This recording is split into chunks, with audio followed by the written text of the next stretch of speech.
Hazrat Abu Huraira radiyallahu anhu says, Hazrat Abu Bakr radiyallahu anhu sent me along with the proclaimers to proclaim on the day of sacrifice at Mina.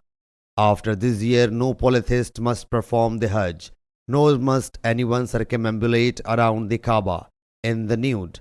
Humayd bin Abdul Rahman bin Auf narrates, then the Prophet sallallahu alaihi wasallam dispatched Hazrat Ali radiyallahu anhu in his wake and commanded him to proclaim riddance to the polytheists. So Hazrat Abu Huraira radiyallahu anhu says, Hazrat Ali radiyallahu anhu proclaimed riddance along with us on the day of sacrifice at Mina, and also announced, no polytheist after this year must perform Hajj, nor must anybody circumambulate around the Kaaba in the nude.